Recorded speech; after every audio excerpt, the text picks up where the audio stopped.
Hello everyone, Professor Sexton here with our video lecture on Scene 3 of Disgrace. Scene 3 is the largest scene in the play, and it's where a lot of the events that happen in Scene 1 and Scene 2 come to a head.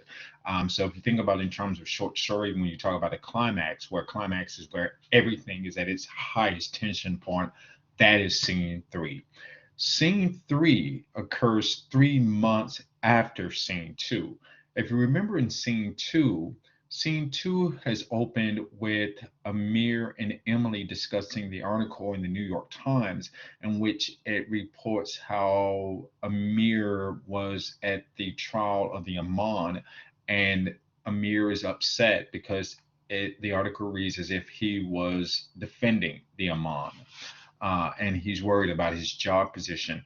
Also, what happens in Scene 2 is that we are introduced to Isaac, who's the curator at the Whitney Museum, who takes an interest in Emily's art and is going to put it into his show.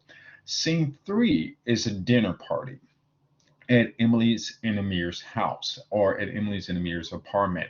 Invited to this dinner party is Isaac, who's the curator of the Whitney Museum, and also Jory, who was Isaac's wife. Jory is also an African American woman who works at the same law firm with Amir. So this is where you have the four characters come together. This is the only time in the play that you will see the character of Jory. And she's, of all the five characters in this play, she is relatively minor in terms of how much information we find out about her, but she plays a very pivotal role.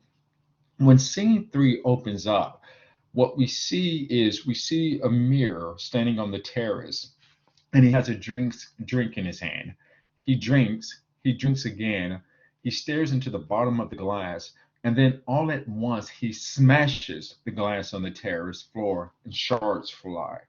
Um, and the description that we have is that this violence is not enough to soothe him. And then he comes into the apartment and he goes to the bar and he has another drink. All of this is very important because it establishes that even before the action of Scene 3 begins, Amir has been drinking. Then Emily comes into the door, and Emily comes into the apartment. She has bags with her. And what is happening is that night is the dinner party, as I said before, because Isaac is coming over to tell Emily about her acceptance into his art show at the Whitney. And Jory, who's once again Isaac's wife and also a Amir's colleague, is also coming. So this is the setup. As Amir and Emily began to speak, you can tell there's a bit of tension between this tension in the room. This tension is later made tension between them. Amir starts to tell her about a situation that has happened at work. One of the partners, by the name of Stephen, had asked Amir where his parents were born. To this question, Amir said Amir said India. But it's kind of complicated because Amir's father was born in 1946 when it was all still India. And then in 1947, when India was given its independence from the British government, India was divided into India and Pakistan. Pakistan is more of a Muslim-based country, whereas India is more Hindu. When Amir filled out his application for the law firm, he wrote that his parents were born in India. It's complicated because when his father was born in 1946, it was India. When his mother was born in 1947, the area of India in which she was born was now in Pakistan. It does seem like this question that Stephen is asking Amir is a bit of a witch hunt. And Amir says that the reason why they ask is because they feel like he misrepresented himself. Emily doesn't help matters because she says it sounds like that is exactly what you did. But it's a very trickily complicated scene here. And what is obvious is that the law firm is upset about that article that appeared in the New York Times, that article that Emily had told Amir in scene two that it wouldn't matter, that it was on a minor page in the New York Times, no one would read it, it would have no repercussions towards your employment. However, what scene three reveals is that it does. Um, and so the law firm, the partners, particularly this guy Stephen, is concerned with the fact that Amir has misrepresented himself. It's tricky because Amir has hidden part of his identification. Um, Remember in scene one, when Abe, his nephew, comes and Abe has changed his name, his real name is Husan. Um, Amir is unwilling to acknowledge um, Abe's name change. And Emily points out to Amir at that time, you too have changed your name. So Amir's birth last name was Abdullah. Abdullah is a name that is more associated with a Muslim background. What Amir does is he changes his last name to Kapoor. Now, while Kapoor could be a name that is also associated with Muslims, it's also a name that is kind of Hindi and Muslim, so it doesn't immediately identify someone's religion. You realize that Amir has changed his name in order to achieve this job that he has at this law firm. And so you can explain the name change. But it seems that everything is coming to a head. And all of this is coming to a head because of things that started in scene one. That when Amir went to the trial to support the Aman, and then when it gets put into the newspaper, people at his law firm, I don't know if they read it or if they heard about it. We don't know those details, and it really doesn't matter. It sets off red flags. And so Amir's job is in jeopardy. And it shows that the fear that Amir had at the very beginning of scene one, when he tells Abe and Emily that he doesn't want to do this, it is a very real fear. And so all of that is coming back to roost. Um, the the party, so Jory and Isaac arrive, and this there's a lot of details in this play, and in this lecture, I am not going to go over every single solitary detail. So you will really need to read this for yourself. So what happens is when Jory comes in, we find out that she's been given an offer of another job at Credit Suisse. The law firm decides to keep her, so they do a counter offer. All of this is very important because this is going to come back later in the play. What does become important here is that Isaac starts to comment on that painting that Emily has done of Amir. So keep in mind in scene one, Emily does that painting of Study After Vasquez More. And remember in scene one, Emily and Amir have some disagreements over first of all, that she has decided to paint him in this model. And second of all, how her decision to paint him resulted from the racist experience that they had at the restaurant the night previous. Isaac starts to talk about this painting, and he starts to talk about Amir in the painting. And it's a sore spot for Amir. And Isaac kind of picks and pokes at Amir. So there's a part in scene three, and this is on page 46. And I think that the PDF version of the play that I have that I provided for you corresponds to the same page numbers that I have in the actual book. I actually have the play. So Isaac starts to talk about Emily's painting of Amir. And first of all, I should note too that in the painting, the shirt that Amir is wearing is $600. This comes up to conversation that Amir spends $600 on shirts. And so Isaac says this. He says, and he's talking to Amir. So there you are, in your $600 Chevert shirt, like Vasquez's brilliant apprentice slave. In his lace collar, adorned in the splendors of this world, you now so clearly a part of, and yet. And Amir's like, yeah? Isaac, the question remains. Amir, the question? Isaac, of your place. For the viewer, of course, not you. It's a painting, after all. That's a very interesting conversation there because you have to ask yourself, why does Isaac even bring this up?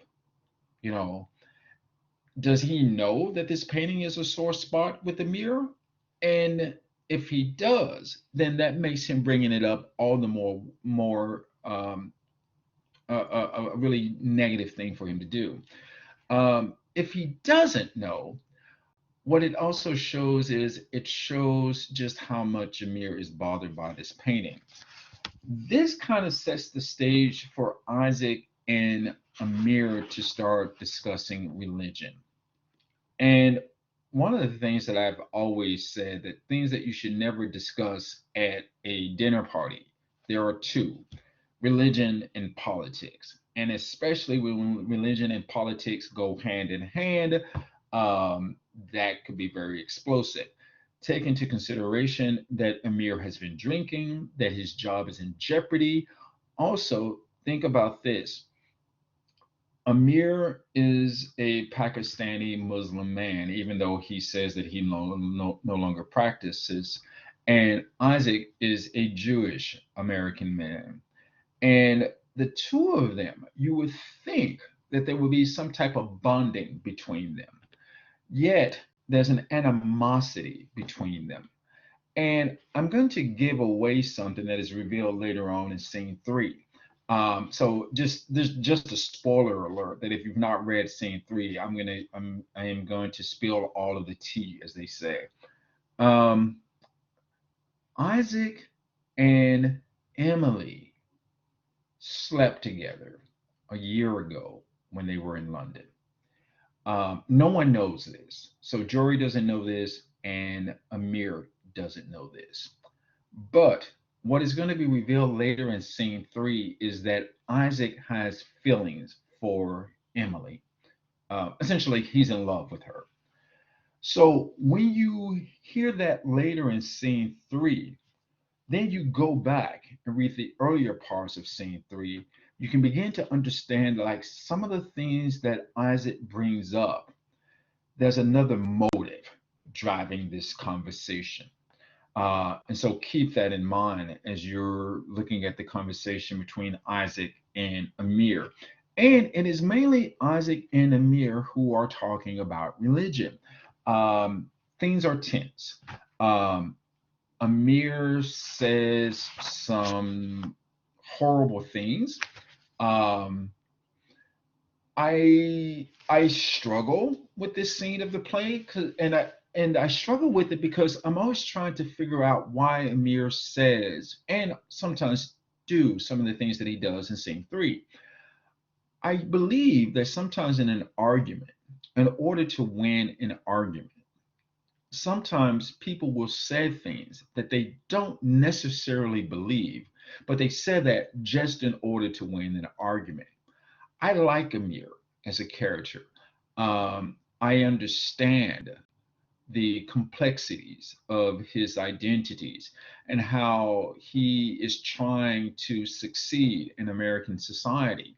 And American society tells us in our Declaration of Independence and our US Constitution.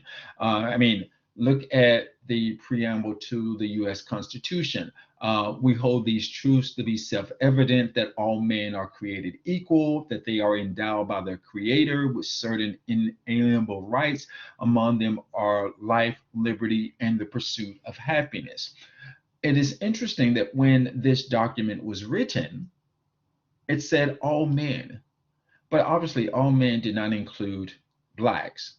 Furthermore, during that time period, all men, we often use it to talk about both men and women, but it's obvious that all men actually meant men.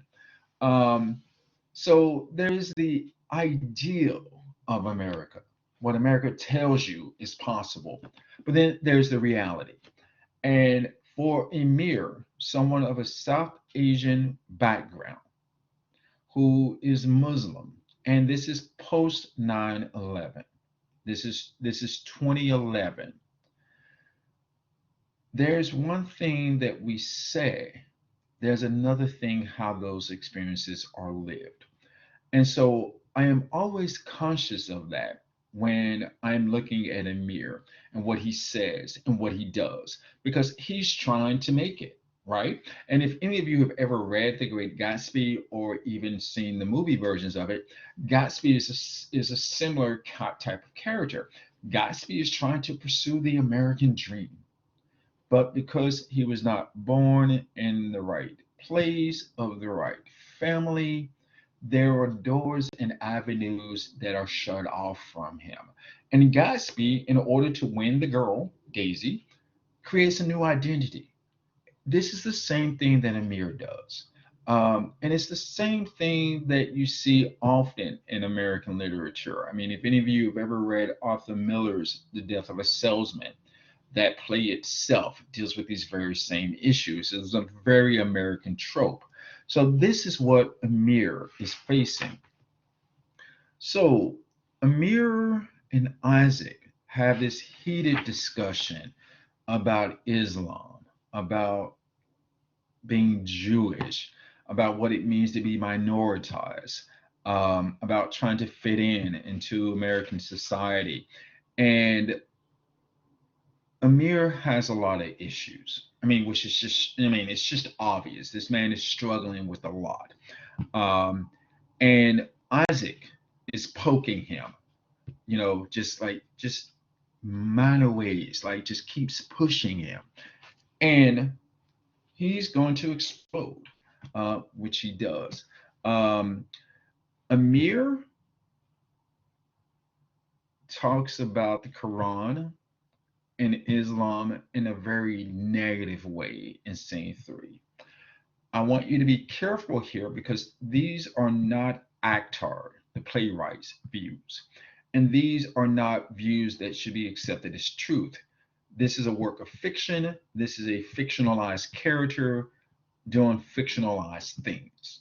So when you read this part of the play, do not take Amir's words and actions as the truth. Take these as the actions and the words of a man who is struggling and how he tries to fight back, even if the way that he fights back is incorrect.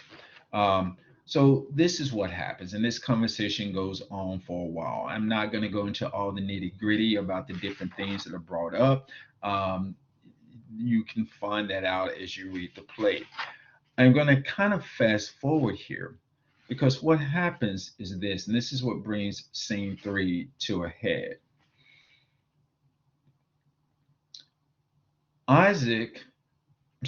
Amir goes out to get champagne to celebrate Emily's being accepted into the um, museum show.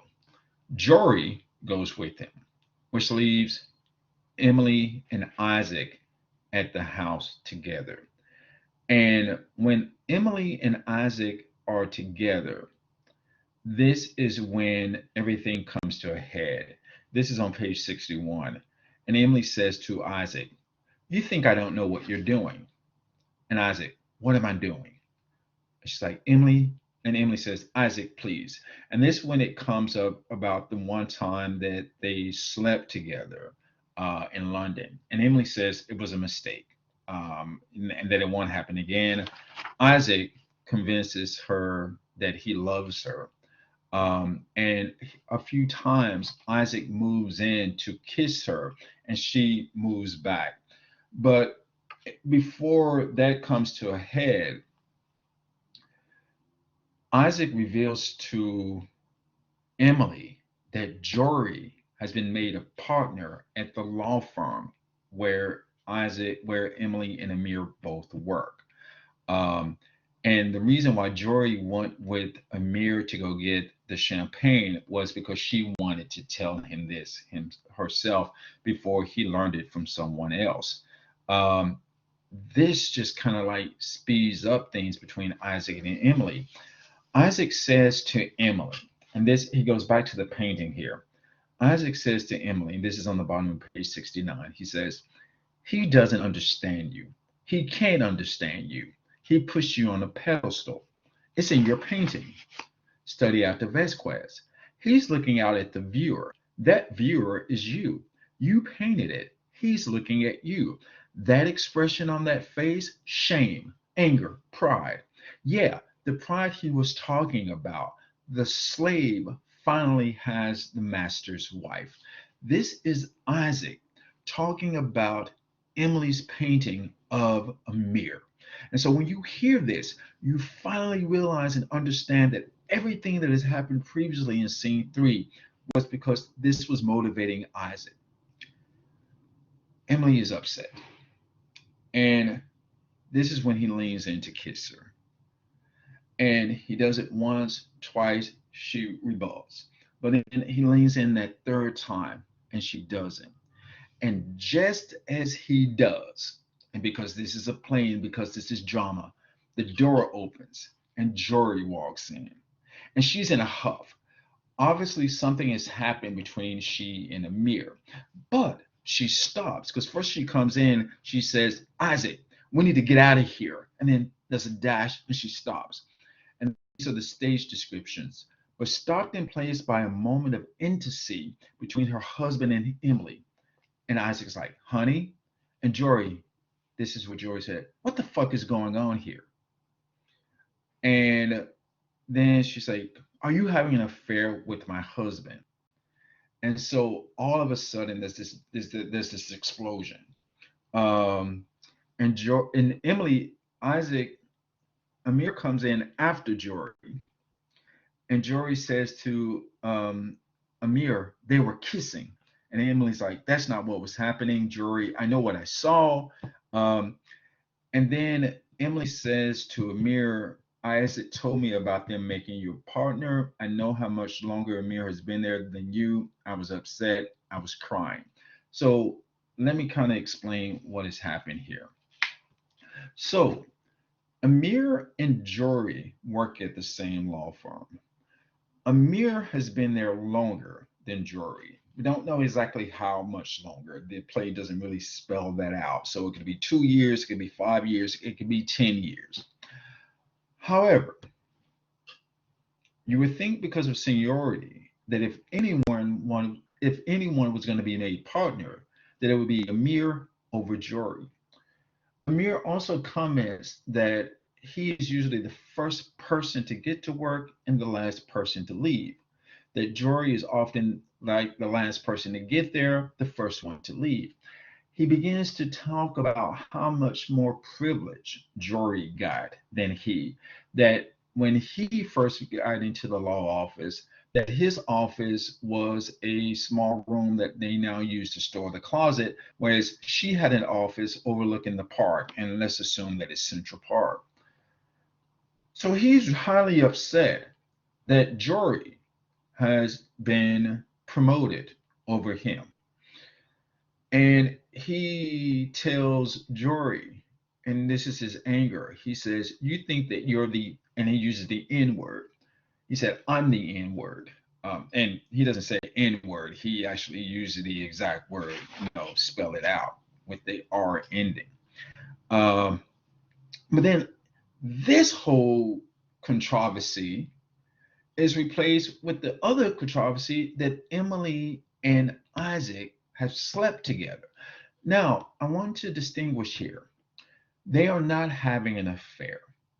And an affair will be a long-standing relationship where they're often seeing each other and are often sleeping together. They slept together one time in London. Obviously, it meant more to Isaac than it did to Emily.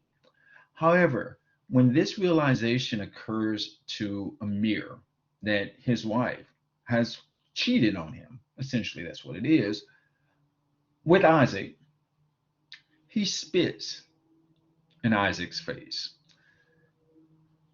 This has been set up from scene 1. Because remember in scene 1, when Amir tells Emily and Abe about his first girlfriend, or the girl that he first was attracted to, Rivka, and how his mother had spat in his face when she found out that he was Jewish, and then how he'd gone to school the next day and spat in Rivka's face when she confirmed her Jewishness, and you see that Amir here does the exact same thing to Isaac. So everything that has been staged in scene one and scene two was all preparation for this explosion in scene three. Um, so this is what has happened to Amir. His job is in jeopardy. One of the partners has been questioning him about information that he put on his job application. There's allegations that he misrepresented himself. Um, he finds out that a colleague of his, who has been there fewer years than he, has been made partner. And on top of that, he finds out that his wife, a woman that I think he deeply loves, has cheated on him. I try not to use profanity in these video lectures, but in this case, I'll have to use just one. The shit has hit the fan. I mean, that is scene three. That is the best way that I can describe scene three. The last thing that happens in scene three, which is probably the hardest part of this entire play, Isaac and Jory leave. Emily attempts to explain to Amir what had happened that one night in London. And this is on page 75. Emily says to Amir, "It was in London when I was at Frizz. We were drinking. It's not an excuse. It's just, we've just been to the Victoria and Albert. He was talking about my work." And then we have stage directions. Emily, seeing how her words are landing on her husband, makes her way to him. Emily, she's approaching Amir. "Amir, I'm so disgusted with myself. If I could take it back." And then here are the stage directions. All at once, Amir hits Emily in the face, a vicious blow. The first blow unleashes a torrent of rage, overtaking him. He hits her twice more, maybe a third, in rapid succession. Uncontrolled violence, as brutal as it needs to be in order to convey the discharge of a lifetime of discreetly holding resentment.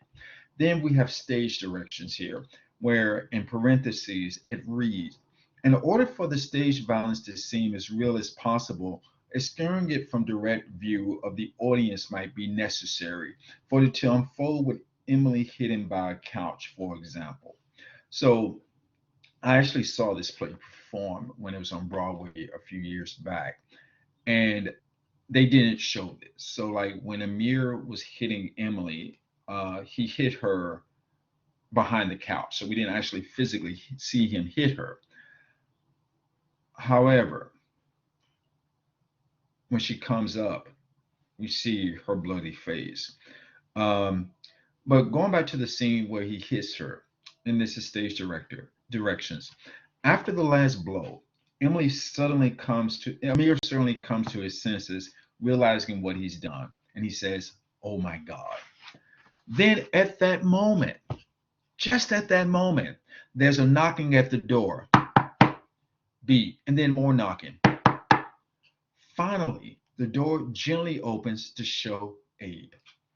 Abe looks over and sees, as we do. So when it's a stage, there's the knocking. Abe comes in, and just as Abe comes into the door, this is the same time that Emily rises up from the couch. Emily emerged into the full view on the ground, her face bloody. And the last description of scene three reads, "Abe looks up at Amir." Now, there's something that I want to say about Amir hitting Emily. There is no way that I condone that action whatsoever. And you can obviously see that Amir is also upset about it, but it's a little bit too late because he's already done it. But one of the things that I find very intriguing is when Akhtar writes about this in this scene. And let me just go back over it again.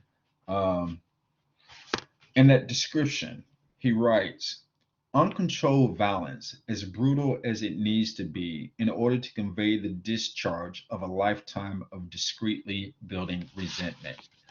Now, I'm going to say something that I disagree with, but something that I know to be a fact.